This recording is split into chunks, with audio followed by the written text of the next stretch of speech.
get this back in here. Shalami.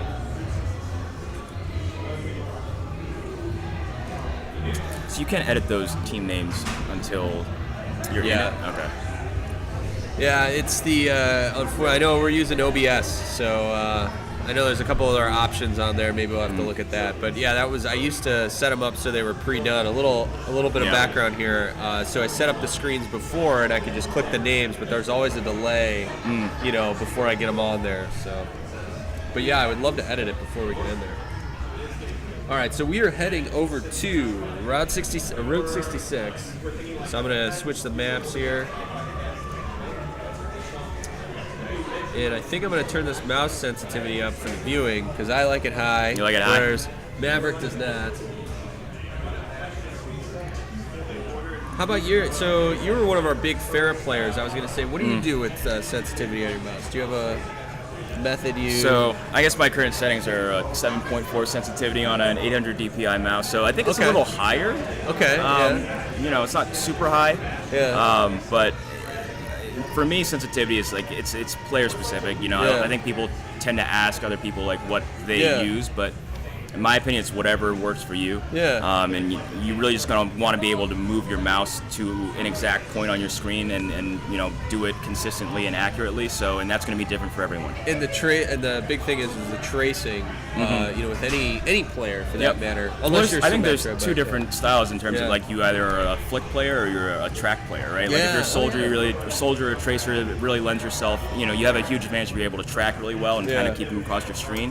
Whereas I think Farah, like Widow, McCree, a lot of them tend to flick more and kind of just have their mouse in that general area of where the enemy is and then kind of flick to them and try to get a headshot, or if you're playing Farah, trying to lead that rocket to where they're going to be. So it's really, really down to the individual. So I don't really ever put too much stock into kind of comparing what you have to someone else, because it's whatever is comfortable for you and whatever works for you. So interesting. Yeah, myself and my brother constantly going back and forth because we have opposite styles. Yep. And there's always the age-old debate. I remember back in the day, if anyone remembers, before we had optical mice, we had the ball mice. Yep.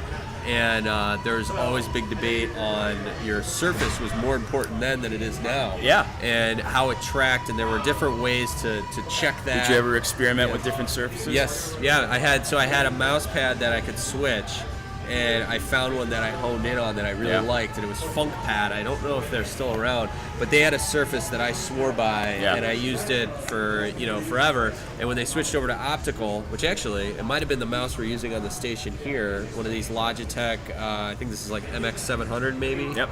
But in any case, that's when they started introducing the DPI into the game, and that's when you started looking at when you got above 800, people started having that debate. But my school of thought is I keep my mouse hardware DPI high and my sensitivity in game low. So the only problem with that is I find every game's a little different. So it changes. But I also, depending on what hero I'm playing, sometimes you have to change. That's the beauty of Overwatch, right? Like there's so many different play styles for each character depending on what you're playing, DPS or tank or healing. It's almost really tough to kind of flex around and because you may be comfortable with this sensitivity or these settings for this character, but not so much for another one. So exactly. And they do allow, what I do like is that the game does lend itself to allow you to have those different settings for each player, or each hero rather, than just the sweeping, the same. So now for me, I play a lot of Farah, I also play a lot of McCree, and it's tough to kind of make that switch, right? Where you're playing Farah, you want to aim to where they're going to be, whereas it's McCree, you want to aim to where they're at. Which is fun. I have to say, I like the ability to switch between the two because I feel like you play too much at one, you play the other, you get stale, Well, versatility is key for, being successful and then, adapting to the situation you're in and the enemy team composition. So, and that's what we're seeing. I mean, we see that in every game that we see. The games that prevail are the ones that can adapt. Right. If you have the stale comp and you don't answer, you can get shut down really quick. So that's one of the things with our first league, even in season 1, we saw you have to have that balanced team. I mean, the comp can be weird. You don't have to run it, a 2-2-2. I've seen lots of crazy comps be successful. I'm sure many of you who play Overwatch have as well. Oh, yeah. But it's all about kind of getting that right strategy for your team composition. So Ooh, we lost somebody in game here. We lost somebody. I think we lost. Who is that? Not Trish. Who did we lose? Got so irritable. Trinard. Zelda. Oh no, we got him. Shalom. Yeah, Zelda. That's who it is. Who's Machine Shot? Oh, there he is. Oh, yeah. All right, excellent. And I think if I swap all. Yep. Just got to edit the team names. Yeah, I just got to.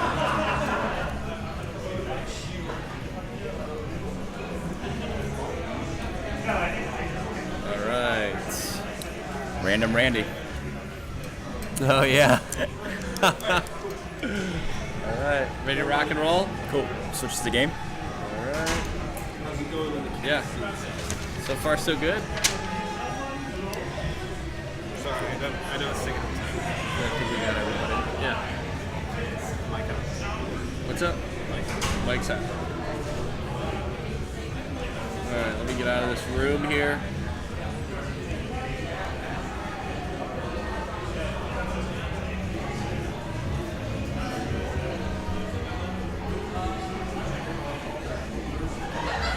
So do you divulge in any of the Overwatch lore at all? I dabble. Do you? Not as much as I think I should. I feel like leading into BlizzCon, I should probably pay attention more. You know, it is really surprising how deep sometimes the lore gets. Yeah. And you know, it is really cool how fleshed out they've gotten the game. I have to say the animated shorts are fantastic. Oh, not But Dracula. the latest one, the May one, I thought they did such a good job of telling a short story with fantastic animation. Maybe we just want to play more May actually after I finish watching it. Yeah, the Overwatch shorts have been excellent in terms of their production quality, and just if you haven't seen them, I highly recommend it. I mean, even if we're going to spy on Baker here to see what he's up to. I was going to say, even if you go back to the days of the original Warcraft RTS, those cutscenes were, I mean, they were the best of the best CG cutscenes you could get. So. It does go a long way to, you know, kind of getting attached to your main character, and then, you know. Ooh, we got the pharmacy there. We got Yarn and Yurnable up the top. And they got him holding up there at Big Earl's. So thinking about strategy here, right? Demon's got two shields, the Orisa and the Reinhardt, so it's going to be tough for Dracula to kind of make a frontal assault, but they do have that Pharah and that Mercy that they can really get behind and flank and do some damage and split him up. But they are pushing this cart slowly, methodically here.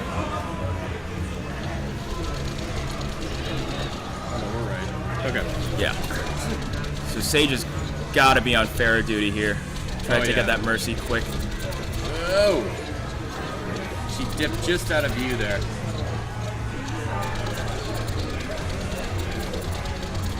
Is going to pick up that Mercy there. So, but Jan's already got 2 kills on that Pharah. Picks up a third on Cupcake. That's a big pickup. But Sage does take him out finally. He gets hooked by the Roadhog and goes down.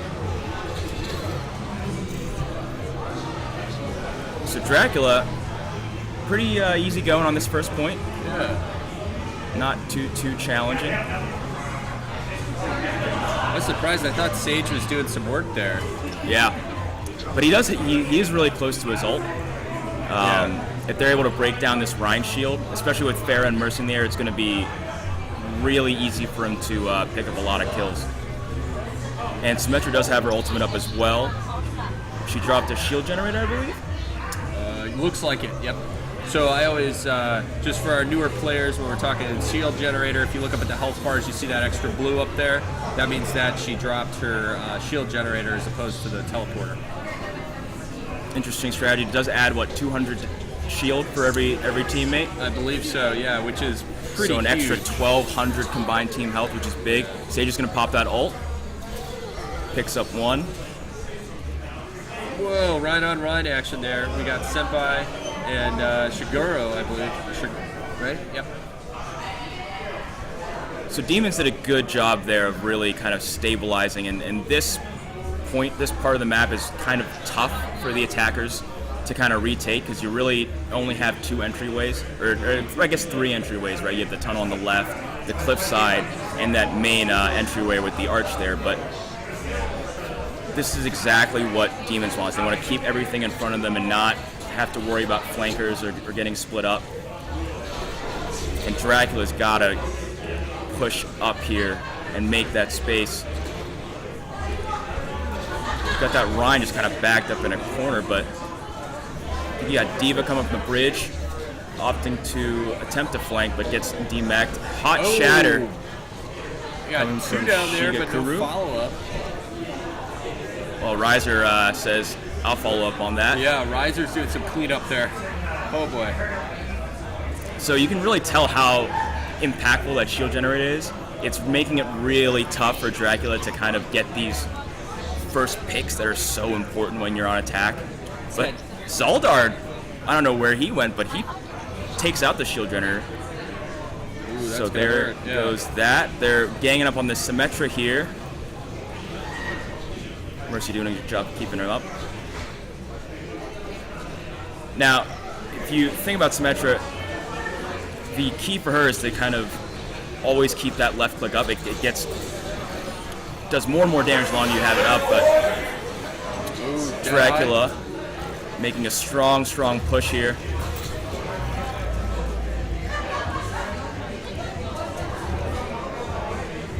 So they got past that first point. They're going to round the corner. They have the advantage here because the roles have switched now, right? Demons now only has a couple of different ways to come through, and it's really tough to bust through, especially if they're able to focus it down. That Mercy's going to get staggered if they can get her quick enough. They do. Sage is going to pop his ult, but it's going to get negated by the Zen, and it looks like Dracula is going to be able to cap this. I think so. A little icing on the top there with that Diva ult. I probably would have held on to it, but Yep. maybe it was just a moment of panic. Sending a message. Yes. Yeah. We have this point, and don't touch it. All right, so here they go right into another tough point. We're going to get at this 90-degree turn here. We were discussing this last match. This is a little tough in here. Riser picks up 2 there, 3. Oh, yeah. Big ult. Absolutely. Sage gets 1 as well. So it looks like they're going to shut down this initial push by Dracula. The key here is going to be the Rhine battle, right? They're both going to have their ults for this next fight, it looks like, and it's whoever can play the mind game better and get that shatter off. It's going to be key to winning this next fight. That sneaky Rhine charge. Oh! Big shatter. Follow up there, yeah. So watch out for Kawaii. Senpai's going to have the shatter and he's going to answer back. Wow. And shut down. That was quite the swing there. And he's going to do a little emote. Oh, yeah.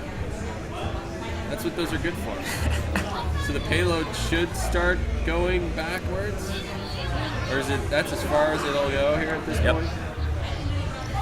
So this is a really interesting spot for the payload to stop, right? Yeah, I was just thinking, I guess I haven't really thought about where it actually stops here. There's not a lot of different areas that they can flank around. You're kind of keeping everything in front of you.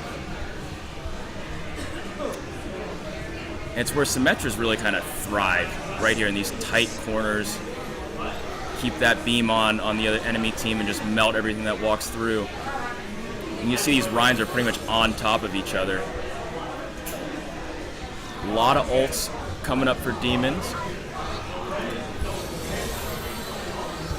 Another strategically placed res there. Gridwall is going to get... So we're seeing res all over the place. Yeah, wow. They're doing Back a great and forth, job back and holding on forth.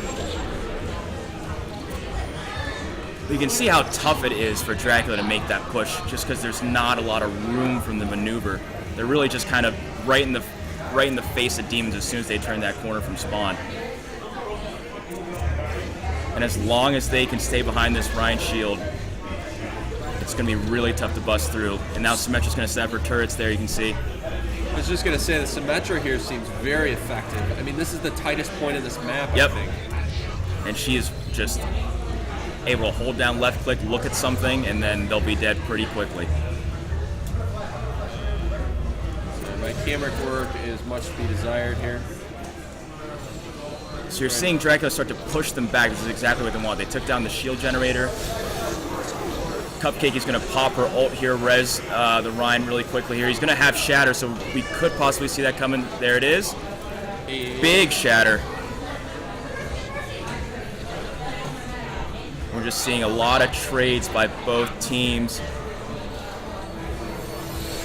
Symmetra again, though. So Yadin pops his ult, picks up 2.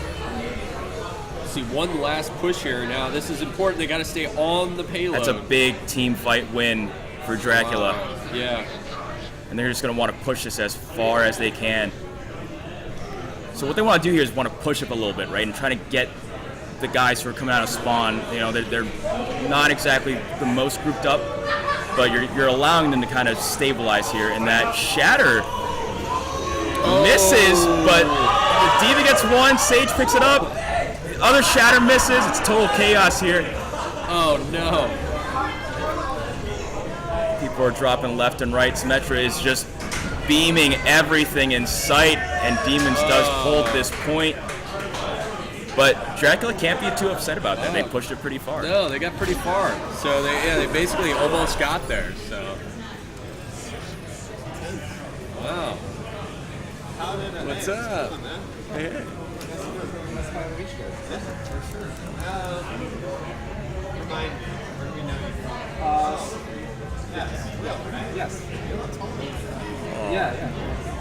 Oh, hey. Oh, right on. Good.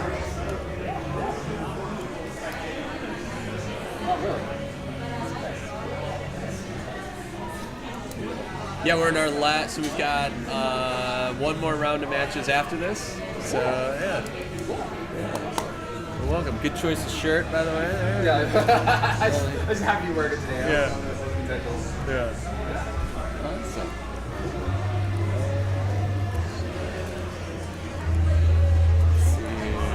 Got a question in the chat here. So what's your mains, casters? So random. Oh. Who do you prefer to play?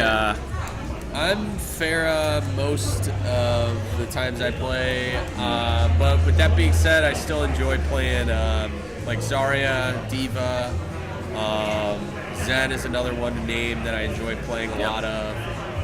There's not really any characters that are not, that I don't, that I would say I wouldn't play. Yeah. But I love Pharah because it reminds me of my old Quake days. What about you? I'm sure you know that I'm a big proponent of Pharah. Yeah. But I do also really like to play McCree and Widowmaker as well. So. Oh yeah. You know, Widow's fun. I can never be. Her and Genji are the two heroes I always want to be good at, but I never am. So I come from a Counter-Strike background, so Widow is kind of right up my alleyway.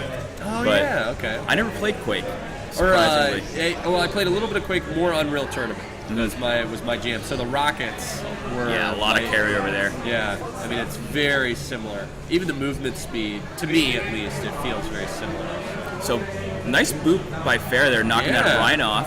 That concussive shot. Top of that gas station is really exposed now, and maybe we'll see Sage jump in there and try to pick up a quick kill. Maybe.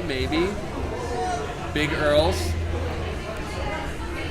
Coming right around, trying Nice with hook. the grab. Nice hook. Takes out the Rhine, gets rezzed immediately. That Mercy is huge in kind of keeping these fights going here. Hey, look at that. Just one hero had to res. Oh, and we got a hook on that's Baker. a nice charge as well, but he goes down. You don't really see too much of these Rhine-on-Rhine battles anymore. There's a lot of, dive has really kind of been so strong lately. It's really refreshing to kind of harken back to the days of the tank meta where it's kind of, it's a lot of a mind game as well between the two Reinhardts. Yeah, which is funny. It's a very tense. To me, watching two Rhines fight is very similar to watching two Widows go after it. Yeah. You're holding your breath, watching them as the sniper shots get right there. Let's go inside. Yadin up here, see what's going on. The Golden Gun Soldier, death from above. They got to get him off of there. They're taking that underpass. Ooh, risky They've move. got to bust through there. Ooh, Sage is going to ult. Trance is out, though, but not before Sage picks up Yadin. They're going to pick up the Mercy from Dracula as well. But Zaldar is going to answer with 3 quick kills. Wow. Now this Hog is in no man's land. They've got to get out of there. Yes. You see Riser just kind of running for his life. Not fast Not enough. fast enough. McCree's got to trade those cowboy boots for some Nikes or something because he just... Well, some people I know, I was going to say the one option you forget, he wasn't close enough, but sometimes teams will opt to just jump off the ledge so you get that respawn. Not sure what well, Sim's got to be coming up on her. There we go. So she just went in and dropped their shield generator. That's going to be big for this next fight. Yeah, so here comes a push with the shield gen down. That's good. Oh, and I go to a great view there. All right. So a lot of trades coming around back and forth, but Another you can see opted hook. I was going to say, usually I don't want to hook a Rhine, but both of the scenarios here looked like it helped. yeah, they're really just Taking trying to about a hook them and just placement. kind of kill them really, really quickly. But you see Dracula's doing a great job of staying behind Yeah. this Rhine shield. They're not overextending. They're keeping everything in front of them, and that's what you need to do when you're having a composition that's based around Rhine. A lot of teams kind of split up, and you kind of wonder why do you even have a Rhine at that point. But Dracula's just really doing a good job of staying behind it, using it for cover, getting those quick picks, and just shutting down the push from demons. So I wonder if they know the shield generators there, if they're even going to attempt to go for it or just leave it up. I mean, we're down to the last 30 seconds, so we're going to have one good, honest push here. They just don't have much in the way of getting there. They don't have a lot of mobile characters, and time is a factor here. Demons is really So they've got it. That's a big pin, but he's got to be careful not to get picked off here. Nice block of that shatter by Shigakuru. And he shatters them back to fat shatter, gets everyone, and they're able to follow up. Followed up nicely, only one round. Here we go, popping everything they have. Every single ult they have, and they're going to get this first point. Zen's the last one. There we go. And how about that? Nice work. They have a chance. Wow. So I mean, there was a couple standout plays to make that happen. That was a good team. That might have been a coordinated effort. 6-man shatter Yeah. there. Yeah. We're gonna have to review the tape on that, but I think they got everyone and a decent follow-up. And he blocked the opponent's Rhine there. I mean, Yeah. that's that kind of mind game that you have when you have two Reinhardts with Earth Shatter up. Exactly what you were just talking about, right there in action.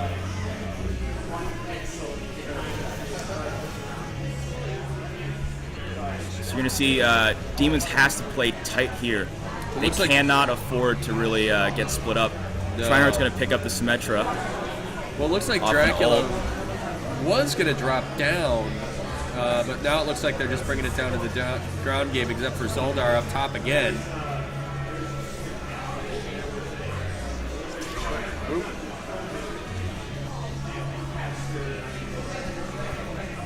So, you know, the Symmetra is kind of setting up in this middle house here.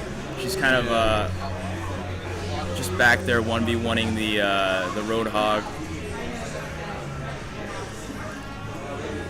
And they do pick him up. Yeah, I didn't think that was going to work. All right, we got a minute here until they can get to this next checkpoint, so pressure's on. So Demons is going to maybe have 1.5 pushes, but Dracula has so many ults coming up. Yeah. I mean, they've got both their support ults ready to go. Zoldar, which we know he's always good at picking a good vantage point. Soldier's looking for an ult on the backside. Zen's going to pop his. Oh, and just escapes. He is just caught. Yeah. This could be okay though.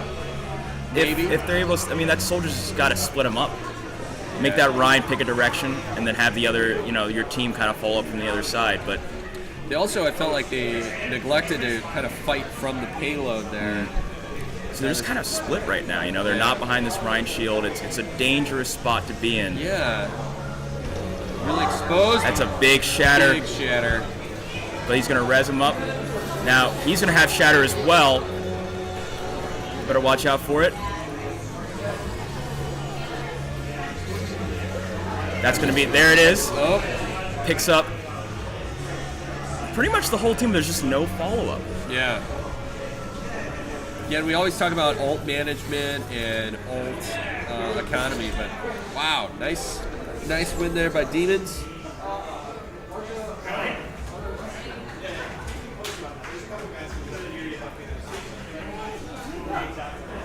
Riser gets the play of the game.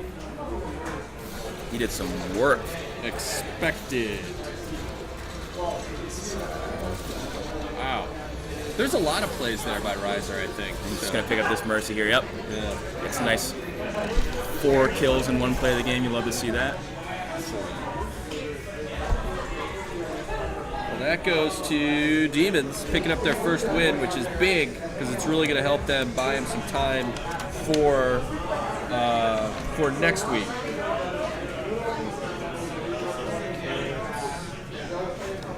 So next week's is finals. Yep. So we've got, so far tonight, we've got Werewolf with a win and Demons with a win. And then, and then finals are, we can switch to the... So this is going to be a rematch next week between these two teams, I suppose. Yep. I think it's going to be, I think they're going to see each other again. So that's going to be huge. So I think we're going to get set up here for our next set of games. All right. We'll take a quick break, and we will be one am I right back. pressing here? So we can do, you can go waiting screen. Yep. And then there's like a point I got to click to turn off the mic.